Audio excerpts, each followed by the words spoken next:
On raconte, dans un petit village reculé de Côte d'Ivoire, l'histoire d'Assama Gangan, un monstre terrible qui ne sort que la nuit, à partir de minuit. Invisible le jour, il rôde dès que le silence tombe et se nourrit des âmes de ceux qui s'aventurent encore dehors à des heures tardives. Un jeune homme, Abou, habitant la ville, décida de partir passer ses vacances dans ce village, là où il était né, mais qu'il n'avait jamais vraiment connu. Dès son arrivée, autour du feu, les anciens lui parlèrent des méfaits d'Assama Gangan. Ses yeux rouges comme des braises, sa taille gigantesque, son souffle brûlant. Mais Abou, un citadin sûr de lui, ne prêta pas grande attention à ces récits. Pour lui, ce n'étaient que des histoires pour faire peur aux enfants. Au village, Abou retrouva ses amis d'enfance. Ensemble, ils riaient, se rappelaient leurs souvenirs, jouaient aux cartes sous le grand fromager. Un soir, Abou fit la rencontre d'une jeune demoiselle d'une beauté rare, qui le laissa sans voix. Il tomba aussitôt sous son charme et, après quelques jours et quelques mots doux, elle finit par céder à ses avances. Ils se donnèrent rendez-vous le lendemain pour se voir loin des regards. Le soir venu, Abou s'habilla avec soin. Avant qu'il parte, sa grand-mère le mit en garde. « Mon petit, ne rentre pas tard. Assama Gangan rôde la nuit pour se nourrir. » Mais Abou, amusé, lui répondit « Allons, mamie, ce ne sont que des histoires pour enfants, mais ne t'inquiète pas, je rentrerai vite. » Il partit rejoindre sa belle, qui l'attendait, encore plus belle et rayonnante que la veille. Ils passèrent un moment tendre, ils rirent, parlèrent et même s'embrassèrent. Sans qu'ils ne s'en rendent compte, la nuit était déjà bien avancée. En parfait gentleman, Abou proposa d'accompagner la jeune fille jusqu'à chez elle.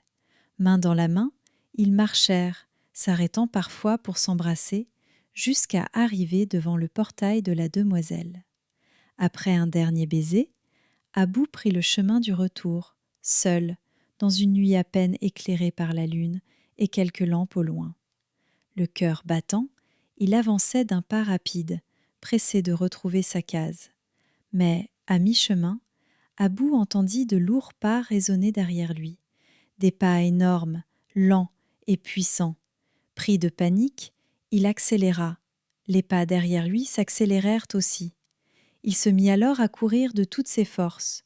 Un grognement profond déchira le silence et le sol sembla trembler sous le poids d'une créature immense. Abou osa jeter un regard derrière lui et vit Assama Gangan, un monstre gigantesque, plus de 3 mètres de haut, aux yeux rouges comme la braise, qui courait droit vers lui. Abou courut plus vite qu'il n'avait jamais couru de sa vie, priant intérieurement. Devant lui, 2 choix. La case où il dormait avec ses cousins, mais dont la porte était fermée la nuit, la case réservée aux visiteurs, toujours ouverte, sauf quand un visiteur la ferme de l'intérieur. Abou choisit la deuxième option.